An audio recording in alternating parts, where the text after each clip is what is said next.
فیصلہ وہی ہے جو مولانا نے کہا تصویر یا امریکہ یا امریکہ یا امریکہ. وہی لوگ، وہی ذہن، وہی ان کی بود و باش، وہی ان کی معاشرت، وہی ان کی سوچ، وہی ان کے اقدار، وہی ان کے نظریات، وہی ان کی معاشیات، وہی ان کی معاشرت، ہر شے وہی ہے. صرف رنگ کا فرق ہے اور کچھ نہیں. نظام ابھی وہی ہے، چلانے والے بھی انہی کے پرستار ہیں، بلکہ ریموٹ کنٹرول سے وہی چلا رہے ہیں. وہ تو آپ کے بجٹ کا بھی فیصلہ کرتے ہیں، آپ کی الیکٹریسٹی کے ریٹس بھی معین کرتے ہیں. تو حال یہ ہے کہ ابھی وہ چوتھا دور ختم نہیں ہوا. فرق صرف یہ ہے کہ ڈائریکٹ کی بجائے ریموٹ کنٹرول ہے. لیکن حضور کی خوشخبری یہ ہے ثم تکون خلافت علی منہاج النبوہ، پھر ایک دور آئے گا خلافت علی منہاج النبوہ کا. یہ محمد الرسول اللہ کی نوید ہے. وہ صادق المصدوق، وہ سچے ہیں، ان کی صداقت پر خود اللہ گواہ ہے.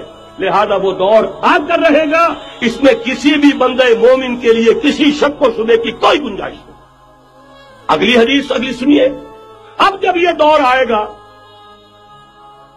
تو عالمی ہوگا، جیو ورلڈ آرڈر نہیں ہوگا، جسٹ ورلڈ آرڈر ہوگا. یہ نیو ورلڈ آرڈر NWO، حقیقت میں جیو ورلڈ آرڈر ہے JWO، لیکن اسی کو بدلنا ہے جسٹ ورلڈ آرڈر آف اسلام، اور وہ گلوبل ہوگا. دو حدیثوں کا تذکرہ کر دوں. حضرت ثوبان حضور کے ایک آزاد شدہ غلام تھے.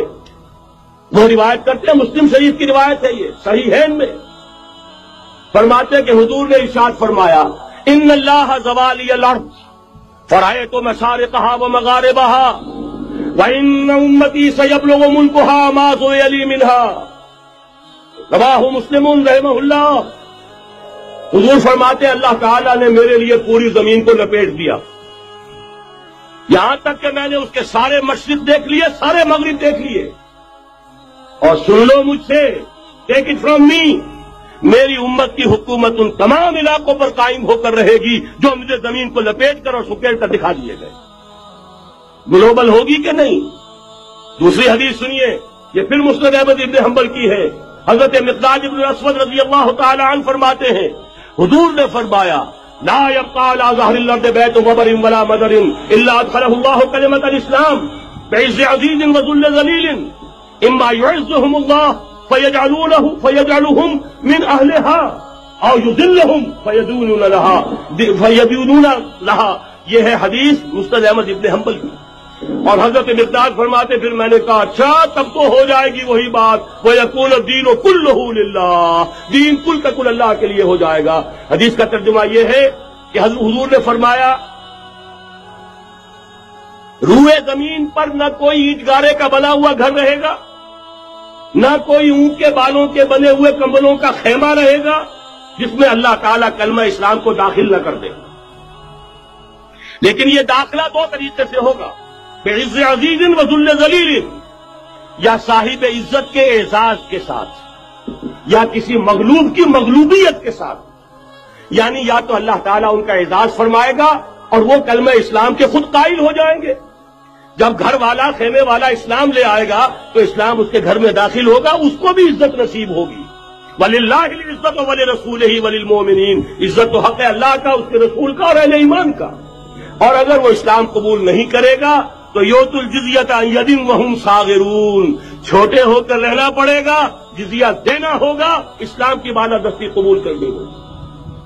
بتائیے اس کے بعد بھی کوئی شک ہے؟ یہ ہے آسمانی نقشہ.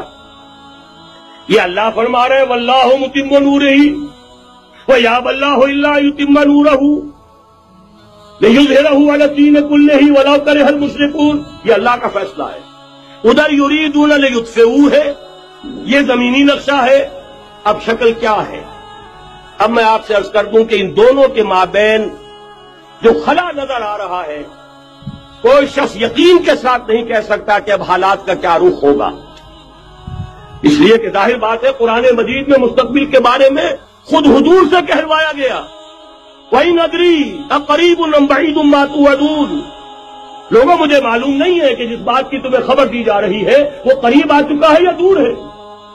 وَإِنْ أَدْرِي لَعَلَّهُ فِتْنَةٌ لَكُمْ وَمَتَاعٌ إِلَىٰ حِينٍ. اور میں نہیں جانتا، ہو سکتا ہے اللہ کچھ اور مہلت دے دے تمہیں اور کچھ اور آزمائش جو ہے اس کے لیے تمہارے لیے کوئی اور مہلت عطا فرما دے، ہو سکتا ہے. تو میں بھی کسی دعوے سے نہیں کہہ رہا، لیکن دو امکانات ہیں. امکان نمبر 1 کیا ہے؟ ابھی عالم اسلام کا ایک سالڈ بلاک ہے جو یہودی ورلڈ آرڈر کی نگاہوں میں کھٹک رہا ہے۔ میں کھٹکتا ہوں دل یزداں میں کانٹے کی طرح، اگرچہ ان کی اسٹریٹجی کیا ہے؟ ایک ایک کر کے ان کے حصے بکھرے کر کے تیا پاچا کرو۔ ابھی وہ بلاک کون سا ہے؟ ایران ہے، افغانستان ہے، پاکستان ہے، اور روسی ترکستان سے آزاد ہونے والی جو ریاستیں ہیں، یہ ایک سالڈ بلاک۔ یہ عجمی مسلمان عربی نہیں، عربی گئے، یہ نوٹ کر لیجئے، اس لیے کہ عربوں کو اللہ نے فضیلت دی تھی، محمد ان میں سے تھے صلی اللہ علیہ وسلم، یہ رتبہ بلند میرا جن کو مل گیا۔ لیکن ساتھ ہی اللہ نے دھمکی بھی دے دی تھی سورہ محمد میں، ان تتولوا یستبدل قوما غیرکم، اگر تم پیٹھ دکھا دو گے اس مشن کو جو ہم نے تمہارے حوالے کیا ہے، تمہیں ہٹائیں گے، کسی اور کو لے آئیں گے۔ اور یہ بات ہو چکی ہے 13ویں صدی عیسوی میں، 1258 میں، جب سقوط بغداد ہوا ہے، عربوں کے ہاتھ سے عالم اسلام کی قیادت چھین لی گئی، معذور کر دیے۔ اس کے بعد قیادت کن کے ہاتھوں میں آئی؟ ترکوں کے ہاتھ میں، ترکان تیموری ہندوستان میں، ترکان صفوی ایران میں، ترکان سلجوقی مڈل ایسٹ میں، اور ترکان عثمانی کا تو کہنا ہی کیا ہے، وہ ایشیا مائنر سے چل کر، آپ کو معلوم ہے کہ مشرقی یورپ کا کتنا بڑا علاقہ، دی گریٹ آٹومان امپائر کی صدی کے آغاز تک قائم تھی۔ اس صدی میں عجیب عجیب معجزے ہوئے ہیں۔ گریٹ آٹومان امپائر جو 3 بر اعظموں پر محیط، نام و نشان ختم۔ دی گریٹ USSR، نام و نشان ختم۔ اب تو روس صاحب ایک ملک کی حیثیت سے رہ گئے۔ یہ اس صدی میں دو اور وقت نہیں ہے، میں اور آپ کو کیا بتاؤں، اس صدی میں تو بڑے بڑے عجیب عجوبے ہوئے ہیں، بڑی بڑی 2 عظیم جنگیں ہو چکی ہیں، تیسری جو ہے سر پر کھڑی ہے، دور نہیں ہے، جس کو حدیث میں کہا گیا ہے الملحمۃ العظمی، تاریخ انسانی کی عظیم ترین جنگ، اور وہی صلیبی جنگ جس کا آغاز بوسنیا سے ہو چکا ہے۔ بہرحال اس وقت جو میں کہہ رہا تھا، ورنہ میرے پاس تو یعنی یہ کہ درد دل کہنے کے لیے وقت نہیں ہے، مجھے اپنی بات کو محدود کرنا پڑ رہا ہے، لیکن میں اب آ رہا ہوں اصل موضوع کی طرف، کہ ایک امکان تو یہ ہے کہ اس بلاک میں اسلام کا احیاء ہو، اور اس کے لیے کچھ دلیلیں بھی موجود ہیں احادیث نبویہ میں۔ وہ تو آپ نے سنا ہوگا اقبال کا شعر، میرے عرب کو آئی ٹھنڈی ہوا جہاں سے، میرا وطن وہی ہے، میرا وطن وہی ہے۔ حدیث میں آتا ہے یخرج ناس من المشرق یوتئون للمہدی، یعنی سلطان ہند، مشرق سے فوجیں نکلیں گی کہ جو کہ مہدی کی حکومت قائم کریں گی۔